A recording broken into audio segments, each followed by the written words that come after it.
అంటే నేను అంటే చెప్తున్నాను, మీరు ఆ టైంలో జైలుకెళ్ళిన సందర్భంలో హ్మ్. ఏం మాట్లాడుకున్నారో కూడా చెప్పాలి కాబట్టి చెప్తున్నాను.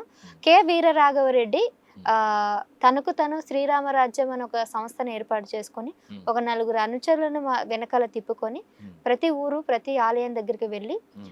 చెప్పిన వాళ్ళకి చెప్తున్నారు, వినని వాళ్ళని బెదిరిస్తున్నారు. హ్మ్. ఒక రౌడీ రాజ్యం, పేరుకి శ్రీరామరాజ్యం గాని ఒక రౌడీ రాజ్యంగానే హ్మ్. తనకు తను ఇష్టానుసారంగా ప్రవర్తించారు అనే వార్త అయితే మేము విన్నాం ఇక్కడంతా.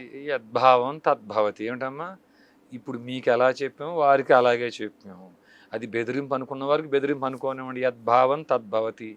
కానీ అర్చక పురోహితులు ఈ పని చేసి తీరాల్సిందే. ఇప్పుడు ఇప్పుడు కూడా కూడా చెప్తున్నాను అడుగుతున్నారు. ఇప్పుడు కూడా చెప్తున్నాను అంటే తల్లి. ఏం వస్తది మీకు?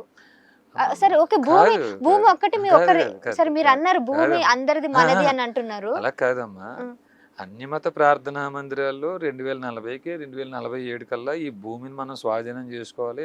ఇది అన్నంత మాత్రం అవ్వదు కదండి. ఈ చట్టాలు ఎందుకు ఉన్నాయి, అవ్వలేదమ్మా? న్యాయాలు ఉన్నాయి, న్యాయస్థానాలు ఉన్నాయి, ఇంకేమమ్మా చట్టాలు ఉన్నాయి, ప్రభుత్వాలు ఏం ఉన్నాయి. చేసిందమ్మా? పాకిస్తాను భారతదేశ విభజన జరిగినప్పుడు అక్కడ ఉండే కోర్టులు పోలీస్ స్టేషన్లు ఓచుకోతను ఆపిందా? కాశ్మీర్ లో పండితులు ఓచుకోతని పోలీస్ స్టేషన్లు కోర్టులు ఆపినాయా? ఇప్పుడు బంగ్లాదేశ్ లో జరుగుతుందా? నరమేధం జరుగుతుంది. కోర్టులు పోలీస్ స్టేషన్లు అక్కడ లేవా? ఆపుతున్నాయా? వెస్ట్ బెంగాల్లో గవర్నరే కళ్ళం నీళ్ళు పెట్టుకున్నాడు. ఇంత దారుణం జరుగుతుందా? పారిపోయారు జిల్లాలు వదిలిపెట్టి. వాళ్ళందరి దగ్గర వెళ్ళి గవర్నర్ బ్రతిమలాడుతున్నాడు, మీరు రండి నేను కాపలా ఉంటానని. ఏ కోర్టులు పోలీస్ స్టేషన్ వారిని కాపాడిని మేము రావని, మాకు ఇక్కడే బెటర్ అని చెప్తున్నారు వాళ్ళు. మొన్న పెహల్గాం ఘటన జరిగింది. 27 మంది ఓచుకోత ప్యాంట్లు విప్పి జిప్పులు తీసి మరీ చంపారు. ఏ కోర్టులు పోలీస్ స్టేషన్ కాపాడిని అమ్మా?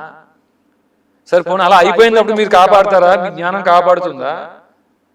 వీళ్ళు లవ్ జిహాద్ పేరుతో ఆడపిల్లల్ని ఎత్తుకెళ్ళిపోతున్నారు. ఫుడ్ జిహాద్ పేరుతో ఒక దారుణం, భూ జిహాద్ ఇంత జరుగుతున్నప్పుడు అన్యమత ప్రార్థనా మందిరాల్లో ఎలా యూనిటీగా ఉండాలో వారి బోధకులు బోధిస్తున్నప్పుడు మా ఆలయాల్లో అర్చక పురోహితులు ఆ యూనిటీని, ఆ ఏమంటారు, ఐకమత్యంగా ఉండే విషయాన్ని, గోత్రాల ప్రకారంగా మనందరూ బంధువులమే, ఇట్లాంటి అఘాయిత్యాలు జరుగుతున్నాయి, మనం కలిసికట్టుగా ఉండాలి అనేటి విషయాలు వీళ్ళు చెప్పమని అడగటం, దీంట్లో తప్పు మీకు ఎలా కనిపిస్తుంది?